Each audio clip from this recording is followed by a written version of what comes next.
अस्सलामुअलैकुम एवरीवन, कैसे हैं आप लोग सब। उम्मीद करती हूँ बिल्कुल खैरियत से होंगे, मज़े में होंगे और अच्छे होंगे। Welcome back to my channel.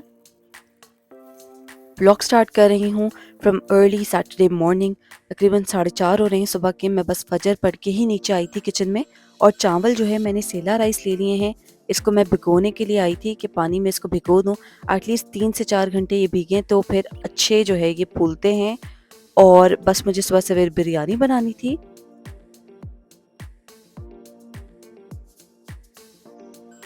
मेरे जेठ आ रहे थे फ्रॉम हिज वर्क ट्रिप और बिरयानी उनके घर पे भेजनी थी।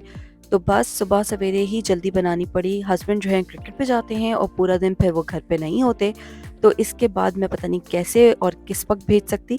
तो इसलिए मैंने सुबह सवेरे जल्दी से बिरयानी रेडी की और फिर हस्बैंड के साथ ही बिरयानी ड्रॉप करवा दी थी। वैसे बिरयानी मैंने इतनी ज़्यादा बना ली है पिछले 2 महीनों में कि मेरी अब इससे हटना शुरू हो गई है। दिल नहीं करता बिरयानी बनाने का। लेकिन बस कोई ना कोई मौका ऐसा निकल आता है कि बिरयानी बनानी पड़ जाती है। यहाँ स्पेशली कराची के बहुत सारे लोग हैं और हमारे काफ़ी सारे दोस्त भी कराची को ही बिलोंग करते हैं। इसीलिए आई थिंक बिरयानी से ज़्यादा लगाव है। और बिरयानी जो है वो बस कराची की गलियाँ, कराची के मोहल्ले याद कराते हैं। तो इसलिए बनानी पड़ जाती है और एग्जैक्टली हम लोग कोशिश करते हैं ऐसे ही बनाएं जैसे हमें कराची में मिलती है। और अल्हम्दुलिल्लाह इतनी ज़्यादा बनना शुरू हो जाती है बिरयानी कि अब मेरा जो है बस इससे दिल उठ चुका है। मैं अगर खाती भी हूँ बिरयानी तो मुझे लिटरली कोई टेस्ट नहीं आता, कोई फ्लेवर नहीं आता। मेरा दिल चाहता है मैं कुछ और खा लूँ। लेकिन बस मैंने सोच लिया था कि बस लास्ट टाइम बिरयानी बना रही हूँ, हमेशा मैं यही सोचती हूँ। एंड उसके अगले दिन या अगले कुछ दिनों में मैं फिर से बिरयानी बना रही होती हूँ। हस्बैंड क्रिकेट पे जा चुके थे और मैं अब बच्चों के साथ थी घर में। और आज सोच रही थी कि थोड़ा सा डीप क्लीनिंग करूं घर को। तो ये कोनों खुदरों में जो है ये अटैचमेंट्स लगा ली थी जो अक्सर वैक्यूम क्लीनर्स के साथ होती हैं और इससे काफ़ी ज़्यादा अच्छी क्लीनिंग हो जाती है।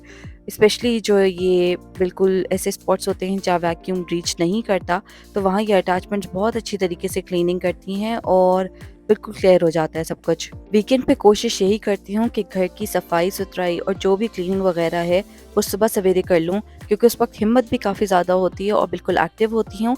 फिर जैसे जैसे दिन गुजरता है तो फिर हिम्मत भी नहीं होती और फिर दूसरे काम निकल आते हैं जिसकी वजह से ये सब चीज़ें इग्नोर हो जाती हैं।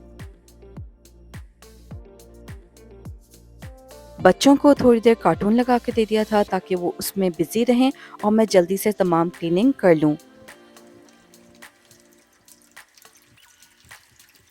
मैं अभी ये सब सही करके गई थी और इसके हालात बिल्कुल ही अजीब हुए हैं।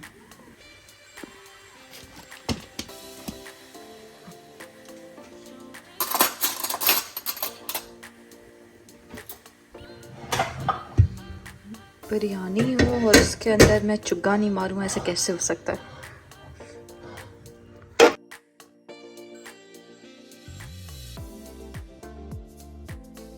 फ्रिज के वेजिटेबल सेक्शन को भी क्लीन किया और अगर कुछ दिन इसको ऐसे ही छोड़ दो तो अजीब से इसके हाल हो जाते हैं। स्पेशली मिर्चें जो हैं वो जल्दी से ख़राब हो जाती हैं, तो उसकी स्टॉक्स भी तोड़नी होती हैं और उसको रखना होता है इस तरह से। तो मैंने जल्दी से इसको अरेंज कर लिया था। खैर जल्दी से तो नहीं किया था, इस काम को भी करने में एटलीस्ट 10 to 15 मिनट्स लग गए थे। और अगर देखो नहीं वेजिटेबल्स को तो अक्सर वेजिटेबल्स जो है पानी भी छोड़ देती हैं, तो बहुत केयरफुली जो है इनको मैनेज करना होता है।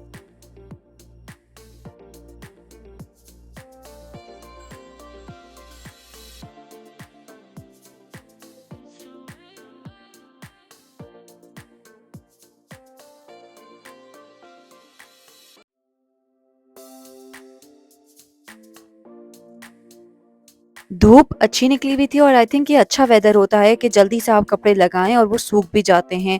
और मुझे लगता है इस तरह एक फ़ायदा ये भी होता है कि कपड़ों को धूप भी लग जाती है, तो एक रिलैक्सेशन रहती है कि कपड़े जो है अच्छी तरीके से सूख गए हैं।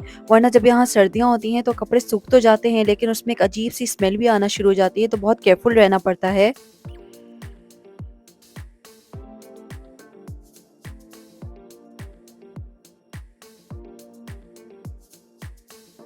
कपड़ों की वॉशिंग मशीन मैंने लगा दी थी और जब तक वॉशिंग मशीन हो रही थी इतनी देर में मैंने अपने लिए हॉट चॉकलेट बना ली थी। और मुझे काफ़ी अच्छी लगती है हॉट चॉकलेट, मैं ले लेती हूँ अक्सर। अगर वेदर थोड़ा ऐसा हो, ज़्यादा गर्मी ना हो, तो फिर मैं प्रेफर करती हूँ हॉट चॉकलेट ले लूँ, वरना बिल्कुल ही अवॉइड करती हूँ क्योंकि इतनी गर्मी में आप कोई भी गर्म ड्रिंक ले नहीं सकते। रात को खाने में फिर वही बिरयानी थी जो मैंने बनाई थी और बस वही इंजॉय कर ली थी। और ये नेक्स्ट डे का क्लिप है।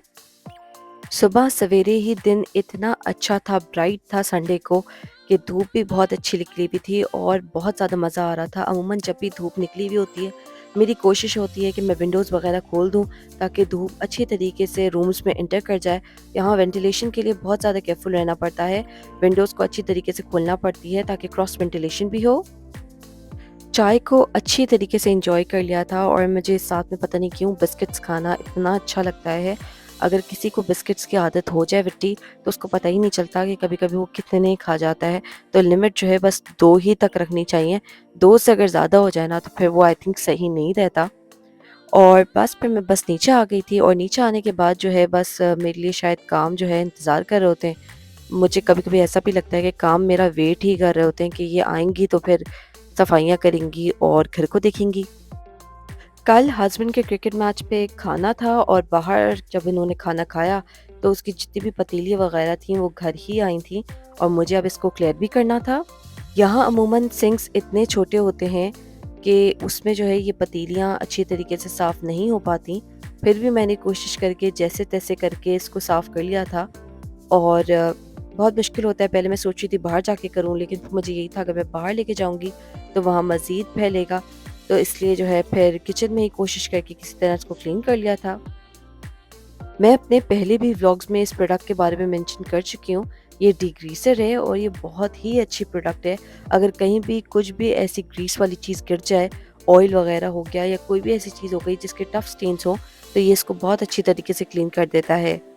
बस इसके बाद फिर हम रेडी हो गए थे ताकि हम टाउन सेंटर की तरफ जा सकें और टाउन सेंटर में एक बहुत ही ब्रांड न्यू स्टोर खुला था जिसका नाम है फ्लफ़ी यूके।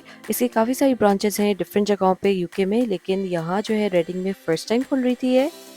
इससे पहले कि हम इस स्टोर जाते हैं कोई ना कोई काम ज़रूर निकल आते हैं टाउन सेंटर के। और ऐसा हो नहीं सकता है कि सिर्फ आप एक ही जगह जाएँ क्योंकि इतनी सारी शॉप्स होती हैं यहाँ, तो आपको कुछ ना कुछ ज़रूर याद आता है। तो इस तरह मुझे भी कुछ याद आ गया था। मैं काफ़ी दिनों से और काफ़ी टाइम से जो है सर्च कर रही हूँ कैंडल्स वगैरह। मुझे कैंडल्स का बहुत शौक है और टेबल पे रखने के लिए कैंडल्स होनी चाहिए, आई थिंक सो। बहुत ही अच्छा और एलिगेंट सा लुक आता है और अगर आप इसको लिट कर लो तो फिर और अच्छा माहौल हो जाता है। आपकी टेबल सेटिंग बहुत ज़्यादा एनहांस हो जाती है। तो यहाँ मुझे कैंडल्स नज़र आ गई थी फ्लाइंग टाइगर में और यहाँ काफ़ी अच्छी रीज़नेबल प्राइसेस पे मिल रही थी। संडे को टाउन सेंटर का माहौल काफ़ी ज़्यादा अच्छा होता है, बहुत लाइवली इन्वायरमेंट होता है, काफ़ी ज़्यादा परफॉर्मर्स आए हुए होते हैं। तो थोड़ी देर हमने ये एंजॉय किया था।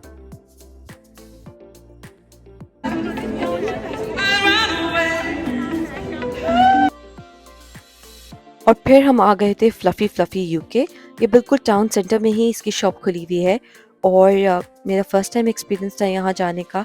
ऑब्वियसली इनवाइट आया था और मेरे ख्याल में ये स्टोर जो है 8 सितंबर से खुल रहा है यहाँ। इससे पहले मैंने कभी भी ट्राई नहीं किए सूफ़्ले पैनकेक्स और ये जापानीज़ स्टाइल पैनकेक्स हैं। ये बहुत लाइट होते हैं, बहुत फ्लफ़ी होते हैं और इनकी ख़ास बात ये होती है कि इनके अंदर फ्लावर बिल्कुल नहीं डलता, यानी मैदा इसके अंदर होता भी है तो बहुत ज़्यादा कम क्वांटिटी में होता है। ज़्यादा जो है एग वाइट्स होती हैं और एग्स को अच्छी तरीके से बीट किया जाता है यहाँ तक कि वो फ़ोमी हो जाएँ। जब फ़ोमी हो जाते हैं तो फिर उसके अंदर बैटर को मिक्स किया जाता है और उसको बनाया जाता है। तो यहाँ मैंने 3 तरह के पैनकेक्स ऑर्डर किए थे और मैं तीनों ही ट्राई करना चाहती थी, बहुत ज़्यादा एक्साइटेड थी ट्राई करने के लिए। एक तो वर्ल्ड फेमस लोटस बिस्कॉफ था, तो ये लोटस बिस्कॉफ है जिसको हम ट्राई कर रहे हैं। यार बहुत ही सॉफ्ट, कोई अलग ही चीज़ है ये। ये पैनकेक्स एक्सट्रीमली लाइट और फ्लफ़ी थे, बिल्कुल भी स्वीट नहीं थे और इसके बारे में कहा जाता है कि आप इसको जल्दी से खा लें क्योंकि डिफ्लेट कर जाते हैं। लेकिन मेरे साथ तो खैर ऐसा नहीं हुआ था, मैंने काफ़ी टाइम बाद खाए थे। ऑब्वियसली मैं पिक्चर्स ले रही थी और वीडियो भी बना रही थी। ये जिगली स्टाइल पैनकेक्स बिल्कुल ऐसे थे जैसे आप कोई क्लाउड खा रहे हैं, एक्सट्रीमली लाइट और फ्लफ़ी। टॉपिंग्स भी इतनी ज़्यादा मज़े की थी, इतने सारे फ्लेवर्स थे और ख़ास बात ये थी कि बहुत ज़्यादा जेनरस थे in terms of serving the toppings. Pancakes इतने ज़्यादा फेमस हैं कि ये जगह काफ़ी ज़्यादा बिजी थी और 45 मिनट्स का तो वेट ही था। अल्हम्दुलिल्लाह काफ़ी ज़्यादा अच्छा एक्सपीरियंस था, बहुत मज़ा आया और मुझे ये पैनकेक्स खाने के बाद ज़रूर इसकी क्रेविंग हो गई है। अब मैं दोबारा ज़रूर जाऊँगी और खाऊँगी। तो आई हाइली रिकमेंड कि अगर आप यूके में हैं, तो इस जगह को ज़रूर ट्राई करें। वीकेंड कहाँ निकल जाता है पता ही नहीं चलता। सैटरडे को घर के कामों में और संडे को अगर आप कहीं भी निकल जाओ तो आपका आधा दिन तो वहीं निकल जाता है। टाइम का बिल्कुल भी अंदाज़ा नहीं होता और यहाँ भी ऐसा ही हुआ था। तो यही था मेरा वीकेंड। मैं वीकेंड किस तरह स्पेंड करती हूँ सोचा था इस बार आपके साथ शेयर करूँगी। उम्मीद है कि आपको अच्छा लगा होगा। फिर इंशाल्लाह नेक्स्ट व्लॉग में आपसे मुलाकात होगी। तब तक के लिए अल्लाह हाफ़िज़।